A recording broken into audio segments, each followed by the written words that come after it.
বদলের রান্নাঘর থেকে সবাইকে শুভকামনা জানিয়ে আজকের অনুষ্ঠান শুরু করছি। আজকের পর্ব। এখন বাজারে মটরশুঁটি খুব কম দামেই পাওয়া যাচ্ছে, আর শেষের দিকে প্রায়। এখন এই মটরশুঁটি দিয়ে নানা রকম আইটেম আমরা বানাতে পারবো, যেমন কচুরি, মটরশুঁটির ঘুগনি, তাছাড়া মটরশুঁটির চপ। আজ আমি মটরশুঁটির একটা হালকা রান্না, যেটা সকালবেলা মুড়ি দিয়ে খাওয়ার জন্য, এই মটরশুঁটি আলুর একটা তরকারি, ঘুগনি টাইপের, ওটা আজকে বানিয়েছি। ওটাই আজকে শেয়ার করছি, কারণ এটা খুব হালকা, মুড়ি দিয়ে খুব ভালো লাগবে। বেশি মশলাদার রান্না কড়াইশুঁটির সাথে যায় না, এই জন্য যে কড়াইশুঁটির টেস্ট তাহলে খুব একটা পাওয়া যায় না, মশলাগুলোই মুখে পড়তে থাকে। আচ্ছা যাকগে, আমি এখানটায় কড়াইশুঁটি সিদ্ধ করে নিলাম, আর নিলাম আলু কুচি, টমেটো কুচি, আদা কুচি। এখানে কড়াইশুঁটিটা আমি হালকা লবণ দিয়ে সেদ্ধ করে নিচ্ছি, আর কিছু দেব না। কড়াইতে তেলটা গরম করে, এর মধ্যে সর্ষের তেল গরম করে এর মধ্যে আলু দিয়ে দিব। আলু ভাজার টেস্টটাই এই কড়াইশুঁটির এই ঘুগনির মধ্যে থাকবে। আলুটা আমি নুন হলুদ দিয়ে ভালো করে কড়া করে ভেজে নেব।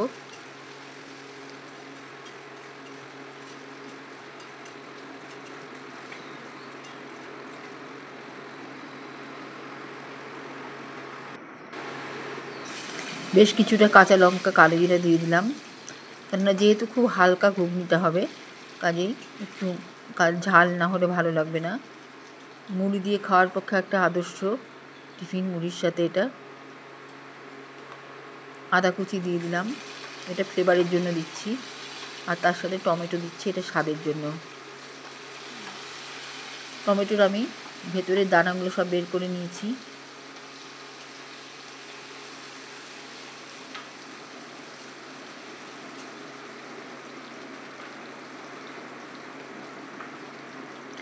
এখানে আমি একটু জিরে গুঁড়ো,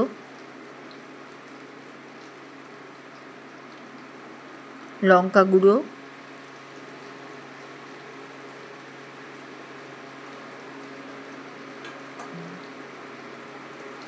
দিয়ে সেদ্ধ করা জল সমেত কড়াইশুঁটি দিয়ে দিলাম। কড়াইশুঁটির সঙ্গে কড়াইশুঁটির জলটাও দিয়ে দিয়েছি এর মধ্যে ঢেলে। এবার ভালো করে আলু মশলা সব দিয়ে সেদ্ধ হবে। কড়াইশুঁটি সম্পূর্ণ এই মশলাটাকে টেনে নেবে, আর যে আলু ভাজার তেল সেটাকেও টেনে নেবে। সামান্য একটু গরম জল দিয়ে দিলাম, আর একটু যাতে একটু আঠা আঠা টাইপের হয়, এই জন্য গরম জলটা দিয়ে দিলাম।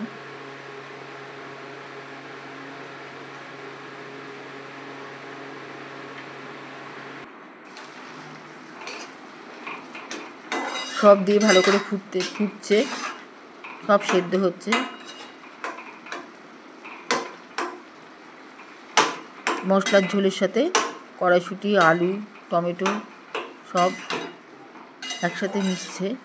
আদার ফ্লেভারটাও এর সাথে মিশে যাচ্ছে।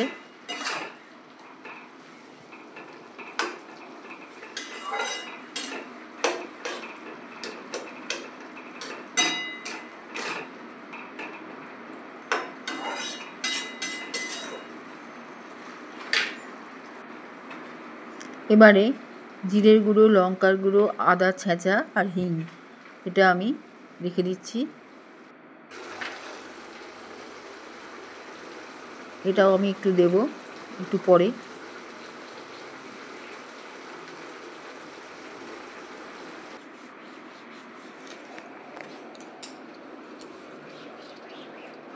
সর্ষের তেলে হিং দিলাম, আদা বাটা আর যা মশলা ছিল, জিরের গুঁড়ো, লঙ্কা গুঁড়ো দিয়েই আমি আলু ঝোল সমেত কড়াইশুঁটিটা ঢেলে দিলাম এর মধ্যে, এই মশলাটার মধ্যে। এইটুকু না হলে টেস্ট পাওয়া যাবে না, এইটুকু মশলা না দিলে। এখানে হিং আদার ফ্লেভারটা থাকবে।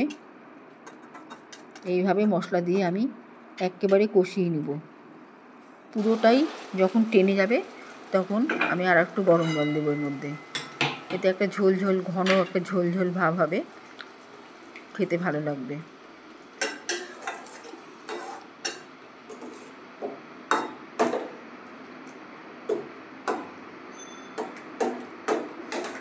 এটা লুচির সাথেও খাওয়া যায়, তবে ঘন হয়ে এলে এটা মুড়ি দিয়েই বেশি ভালো লাগে। এইরকম অবস্থায় একটু ঝোল ঝোল অবস্থায় লুচি দিয়ে খাওয়া যাবে। যখন ফুটবে নামিয়ে লুচি দিয়ে খাওয়া যাবে। আর একটু ফুটিয়ে যখন ঘন হবে তখন সেটা ঠান্ডা করলে মুড়ি দিয়ে বেশি ভালো লাগবে। এর সাথে পেঁয়াজ কুচি দিতে হবে। এখানে আমি গরম মশলা বেটে গরম মশলা আর ঘি দেব। গুঁড়ো গরম মশলা আমার খুব একটা ভালো লাগে না, কাজেই আমি গরম মশলা, দারচিনি আর ছোটো এলাচ এটা শিলপাটাতে ভালো করে গুঁড়ো করে নিই শুকনো করে, আর এই গুঁড়োটাই দিয়ে দেবো।